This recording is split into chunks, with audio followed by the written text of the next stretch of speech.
But first, New York City police have arrested a suspect in Tuesday's subway shooting. Authorities say 62-year-old Frank James was arrested Wednesday afternoon in Manhattan's East Village. New York's police commissioner says he was taken into custody about 30 hours after the attack without incident. James is accused of shooting 10 people and injuring more than a dozen others during morning rush hour on a subway car in Brooklyn. At the scene, police found a key to a U-Haul van, which ultimately led them to identifying James as the suspect. CBS News correspondent Mola Lenghi has been following this story from the beginning. He joins me now from Brooklyn. Mola, first of all, just tell us, how did police track James down? Again?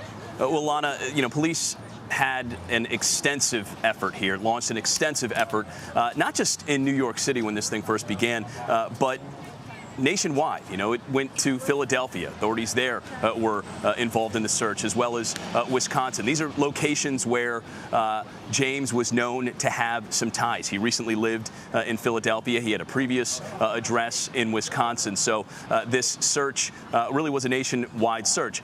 They also reached out to the public for assistance, putting out James's photos, putting out James's name when he was just a person of interest early on, and obviously when he became a suspect, pleading with the public to kind of help be their eyes and their ears out here, putting out the Crime Stoppers tip line, which garnered some tips. But ultimately, it seems James may have actually wanted to be caught. We are learning tonight that law enforcement sources tell the Associated Press that James called police on himself this afternoon and told them to come pick him up at a McDonald's in the East Village. We know that James was arrested a few blocks from that McDonald's. When police responded to the McDonald's, they didn't find him there, but they ended up ultimately picking him up again a few blocks away. We spoke to someone who works at a store in that area who says that he also called Crime Stoppers when he saw James walking on the streets, on the sidewalks nearby. He spotted him on his security camera. So it seems like it was perhaps a combination of all of these things that ultimately led police to apprehending James today. That's such an odd detail. And Mola, it also leads me to remember when we were first covering this breaking news, you and I were struggling to understand the motive. I asked you about that, and at that point we had nothing to go on. So at this point, what have investigators learned? Are there any clues in James's background? Well, still trying to determine a motive. They haven't completely nailed one down. Obviously, it's been fluid, and they are picking up more details along the way.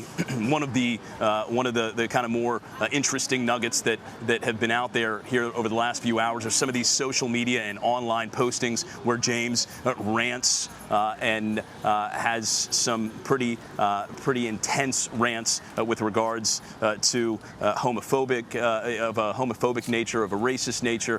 He also rails against the mayor of New York City here, Eric Adams. He rails against the homeless situation here in the city and the homeless situation throughout the subway systems. He gets pretty graphic, saying that he wants to shoot people. He wants to watch people die. Hours and hours of online content that speaks to perhaps his mindset in the days, the weeks, the months leading up to this arrest. Obviously, authorities have him in custody now. They're able to question him. They can learn more about him, a little more about his background. We know that, again, he recently was living in Philadelphia. Before that, perhaps he was living in Wisconsin. He has some ties to Wisconsin, a driver's license in Wisconsin registered there. He was born in New York City, spent at least a few years here in the 1990s. He has a considerable rap sheet, a criminal rap sheet, spans about 15 years and covers several states, including 9 arrests here in New York City between 1992 and 1998. These were all misdemeanor arrests, but a significant rap sheet nonetheless, meaning that he was known to police, at least on a lower level. So police still gathering all of this information and hoping to help determine a motive now that they have him in custody. It doesn't necessarily even make sense of it, especially when you see that video of him so calmly walking to the subway before the attack.